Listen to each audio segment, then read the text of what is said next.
नमस्कार विद्यार्थी मित्रांनो, इन्फिनिटी अकॅडमीच्या युट्यूब प्लॅटफॉर्मवरती आपलं मनस्वी स्वागत आहे. मुंबई हायकोर्ट भरती 2026 ची परीक्षा नुकतीच पार पडलेली आहे.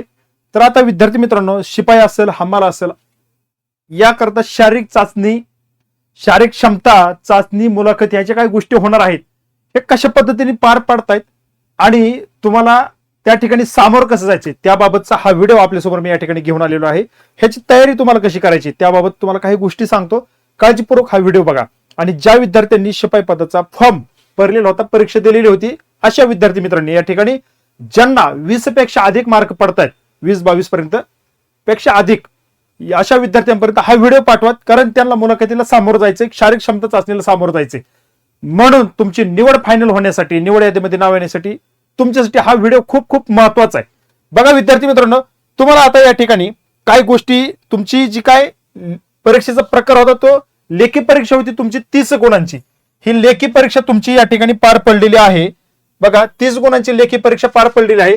आणि माझ्या माहितीच तो 20 ते 22 मार्क ज्या विद्यार्थ्यांना आहेत, 20 ते 22 मार्कांच्या वरती ज्या विद्यार्थ्यांना मार्क आहेत, अशा विद्यार्थ्यांनी या ठिकाणी तुम्हाला शारीरिक क्षमता चाचणी आणि मुलाखतीसाठी बोलवण्यात येणार आहे.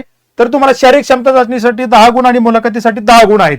तर यापैकी 20 ते 22 पेक्षा जास्त अधिक मार्क पडलेल्या विद्यार्थ्यांनी या मुलाखतीला आणि शारीरिक क्षमता चाचणीला पैकीच्या पैकी गुण घ्यायचे असतील तर मी तुम्हाला काही गोष्टी सांगतो. तर त्या गोष्टीकडे आता लक्ष द्या. बघा, तुम्हाला प्रात्यक्षिक चाचणी या ठिकाणी शारीरिक क्षमता चाचणी ओळखण्यासाठी तुम्हाला काय असं खूप मोठं काम देतील असं नाहीये. असं काय मनामध्ये न्यूनगंड बाळगू नका. एकदम साधं सिंपल तुमचा एक दृष्टिकोन या ठिकाणी बघणार आहेत, कामाचा कशा पद्धतीने आहे, काय करतो कशा पद्धतीनं. तर इथं काय असे मोठी वजन वाहून या ठिकाणी न्यायालयामध्ये फिरायचं नाही, तुम्हाला तशी कामं करायची नाहीत.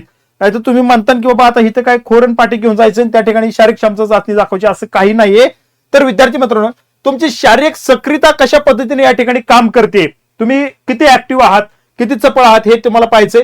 मग त्याकरता वजन वाहून न्यायचं. आता वजन वाहून न्यायचं म्हणजे काय अशी खूप मोठे गट्टे असतात असं नाही, थोडे थोडे गट्टे असतात. ते या ठिकाणून त्या ठिकाणी या बेंच पासून दुसऱ्या बेंच पर्यंत तुम्हाला घेऊन जायचे आहेत. अशा पद्धतीने तुम्हाला ते काम करायचे.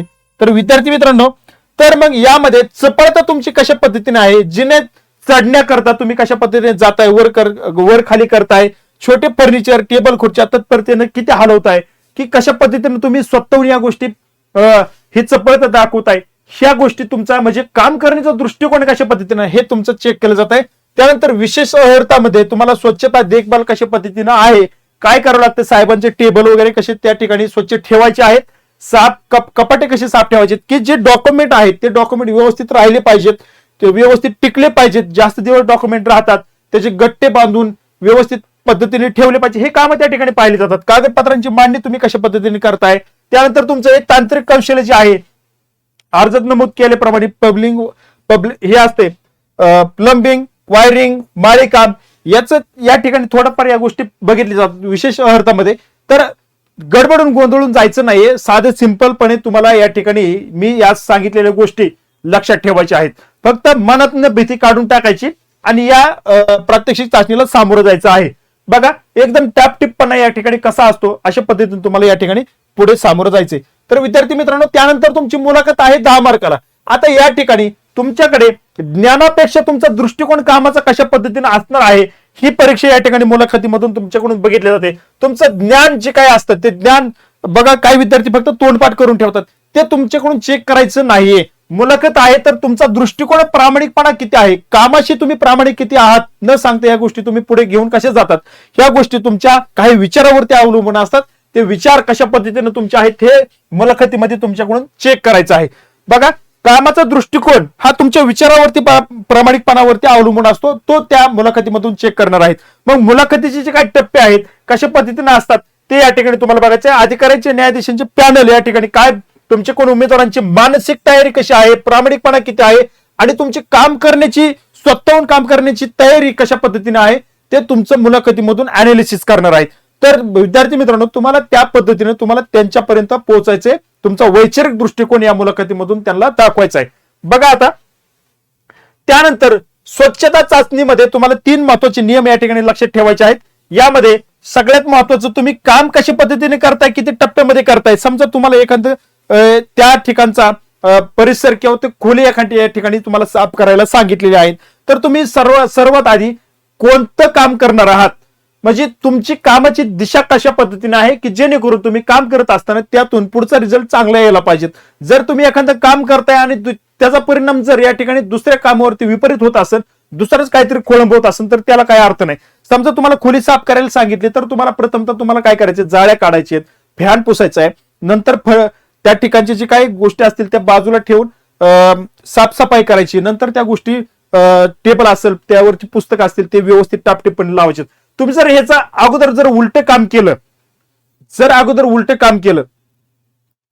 बघा मी काय म्हणतोय, अगोदर उलट काम केलं, तुम्ही व्यवस्थित सगळं फरशी वगैरे साफसफाई केली, नंतर जाळे काढायला लागलेत, अशा पद्धतीने उलट जर काम केलं तर ते काम परत वाढत जाईल आणि इतर गोष्टीचा खोळंबा होईल आणि त्याचा परिणाम इतर कामावरती होईल. कमी वेळेमध्ये तुम्ही चांगलं काम कशा पद्धतीने कराल यावरती दृष्टिकोन द्यायचा आहे. समजा तुम्हाला त्याच आता मी उदाहरण सांगितलं की अगोदर खोली साफ करायची, तर मग फॅन बंद करा, वरच्या जाळ्या वगैरे काढा, जे काही खाली असतील ते व्यवस्थित बाजूला सरकवा, जाळ्या काढून झाल्या, फॅन साफ करून झाला, नंतर फरशी साफ करा, नंतर टेबल व्यवस्थित लावा, पुस्तकं व्यवस्थित ठेवा आणि अशा पद्धतीने एकदम व्यवस्थित पुन्हा फॅन चालू करा. तर अशा पद्धतीने ही जी काही स्टेप बाय स्टेप कामं असतात ही तुम्हाला या ठिकाणी व्यवस्थित करायची आहेत. अशा पद्धतीनं हे तुम्हाला पुढे घेऊन जायचं. आता मुलाखतीमध्ये संभाव्य प्रश्न जर त्याचा एखादा भाग बघितला तर तुम्हाला सुरुवातीला मुलाखतीला गेल्यानंतर तुम्हाला स्वतःची ओळख व्यवस्थित सांगता आली पाहिजे.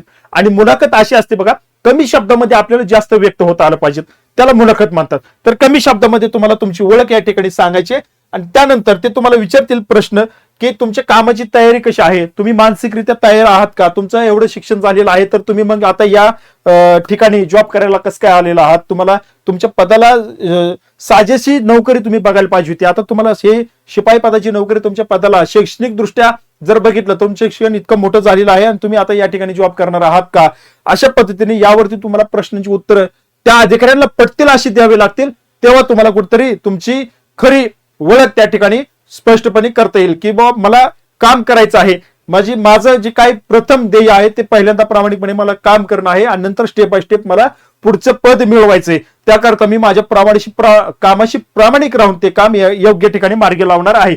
बघा मग अशी आहे की तुम्हाला वैयक्तिक ओळख जर सांगायची असेल तर तुमचं नाव असेल, तुमचं एज्युकेशनल बॅकग्राऊंड असेल, नंतर गाव, शिक्षण, कुटुंबाची माहिती आणि ह्या गोष्टी सगळ्या फापट पसारात सांगायचं नाही. तर बघा आधी तुमचं नाव सांगा, एज्युकेशनल माहिती सांगा, कुठून बिलॉंग करता ते सांगा, तुम्ही आता काय करत आहात ते सांगा आणि तिथून पुढे ते नंतर प्रश्न विचारायला चालू करतील, तिथून पुढे तुम्ही त्या मुलाखतीला सामोरे जा. तर बघा यामध्ये कामाची तयारी, तुम्ही कुठून झाडू मारायला, म्हणजे तुम्हाला आता सांगितल्याप्रमाणेच की अपेक्षित उत्तर जे आहे ते तुम्ही हसतमुखाने व्यवस्थित द्या, नाही तर गंभीर होऊन काय आता करायचं, कशा पद्धतीने करावं, आता इथं पुढे खूप मोठं संकट उभं राहिलंय असं अजिबात मनामध्ये न्यूनगंड बाळगू नका. हसत खेळत हसमुख व्यवस्थित मुलाखतीला सामोरे जा. आता मूल्यमापनाचे खरे निकष कशा पद्धतीने असतात तर त्याबाबत बघा तुम्हाला विद्यार्थी मित्रांनो, कचरत किंवा लाजत जर तुम्ही या ठिकाणी काम करत असेल तर त्या ठिकाणी तुम्हाला नाकारलं जाईल. बघा मूल्यमापन करणारे तर अधिकारी तुमची काम पाहतात, पण त्यातून अधिक तुमचं कामाच्या प्रती असलेली जी काय दृष्टिकोन आहे, ते ऍटिट्यूड काय आहे तुमचा, कशा पद्धतीने तुम्ही करताय, त्या गोष्टी तुम्हाला मूल्यमापनामध्ये खरा निकष या ठिकाणी पाहायला जाणार आहे. तुम्ही शांत राहून किती काम करताय, कशा पद्धतीने ते हँडल करताय त्यावरती सगळ्या गोष्टी अवलंबून असतील. कोणतेही छोटे काम आनंदाने आणि तत्परतेने करणं हा कामामधला खरा या ठिकाणी मर्म असतं किंवा त्यातले हे मूल्यमापन ते जे काही शोधणार आहात ते तुमच्यामध्ये शोधणार आहेत अधिकारी, तर ते या गोष्टीवरती असणार आहेत. त्यामुळं तुमची जी काही 10 गुणांची चाचणीची कामगिरीतून मुलाखतीतून तुमची निवड जी आहे ती फिक्स ठरणार आहे. त्यामुळे काळजीपूर्वक व्यवस्थितपणे तुम्हाला या चाचणीला सामोरं जायचं आहे. बघा विद्यार्थी मित्रांनो, अशा पद्धतीने तुम्हाला सगळ्यात महत्वाचं जी काय मुलाखत आणि तुमची जी चाचणी, शारीरिक क्षमता चाचणी आणि मुलाखत जी आहे त्याला तुम्हाला सामोरे जा आणि कमीत कमी याला 8 गुण, याला 8 गुण, बघा 7 ते 8 मुलाखतीला 7 ते 8 गुणापर्यंत आणि हे म्हणजे 22 शारीरिक क्षमता चाचणीला 8 किंवा 10 बी तुम्ही घेऊ शकता. बघा जर समजा आपण कमीत कमी जरी 8 धरले तर हे 22 हे 8 30 आणि हे 7 37 38 पर्यंत तुमचं सिलेक्शन फिक्स होऊ शकतं असं मला म्हणायचंय. त्या दिशेनं तुम्ही मुलाखत आणि शारीरिक क्षमता चाचणीला सामोरं जा. काळजी करू नका, मनामध्ये कोणताही न्यूनगंड न बाळगता नम्रपणे या ठिकाणी त्या गोष्टीला सामोरं जा. नम्रपणे मुलाखत असेल आणि शारीरिक क्षमता चाचणीला असेल त्याला सामोरे जा. व्यवस्थित एकदम, ना उग्रीड असलं पाहिजे ना एकदम असं एकदम क्रोधरूपी सामोरं जाऊ नका, शांततेनं शांत संयमानं सामोरं जा, तुमचं सिलेक्शन फिक्स आहे. तुम्हाला त्याकरता खूप खूप शुभेच्छा. या ठिकाणी थांबतो, भेटूया पुढील अपडेटमध्ये. धन्यवाद.